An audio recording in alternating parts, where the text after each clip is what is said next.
पावसाळ्याची सुरुवात आहे आणि खूप जोरात पाऊस लागतो आहे। तर पावसाळ्याच्या सुरुवातीला आपल्या घराच्या आजूबाजूला अंगणात किंवा बाहेर रानातही बऱ्याच भाज्या उगवतात आणि अशा वेगवेगळ्या भाज्या उगवतात आणि यापैकीच एक भाजी म्हणजे अळूची भाजी।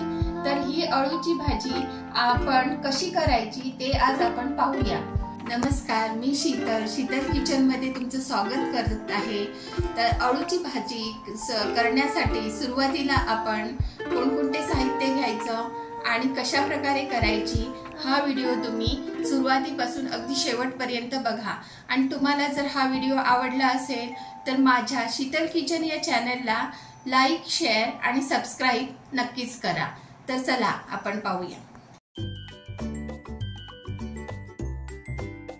अळूची भाजी करण्यासाठी हे अळू स्वच्छ धुवून घेतलेले आहे। हे अळूची देठ आहे तेही साफ करून स्वच्छ धुवून घेतलेले आहेत आणि हे चणे भिजत घातलेले आहेत, लाल चणे।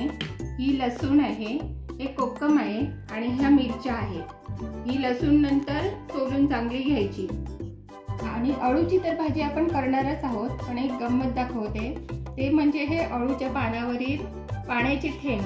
अळूच्या पानावर पाण्याचे थेंब राहत नाही आणि हे असे थोडेसे राहतात।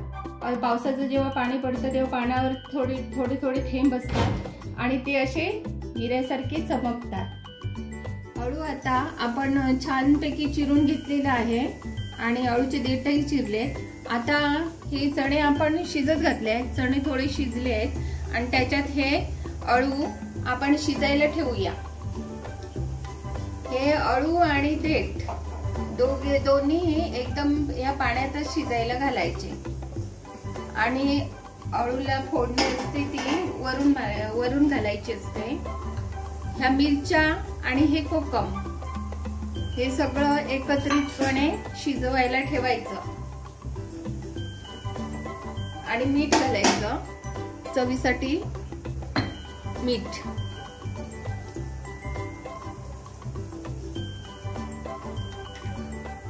तर ह्या पळीमध्ये मी 3 चमचे तेल घेतलेले आहे आणि त्याच्यात तेल गरम झाल्यावर लसूण घातली आणि हे आता लसूण चांगली भाजल्यानंतर हे फोडणीला आपण अळूच्या भाजीमध्ये घालूया।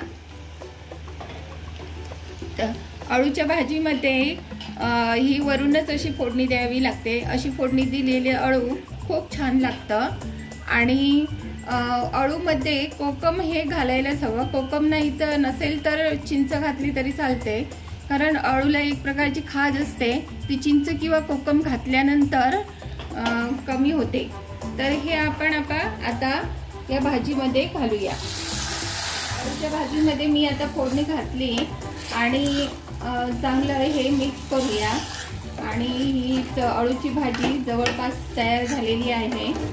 आणि ही अळूची भाजी अशी साध्या सोप्या पद्धतीने खूप छान बनते आणि आपल्याला खातानाही चांगली लागते। तर अळूची छानपैकी भाजी तयार झालेली आहे। हा गरम गरम भात, वरण आणि ही अळूची भाजी खूप छान लागते। तर तुम्हीही अशा पद्धतीने अळूची भाजी करून बघा आणि खाऊनही बघा। ही बघा,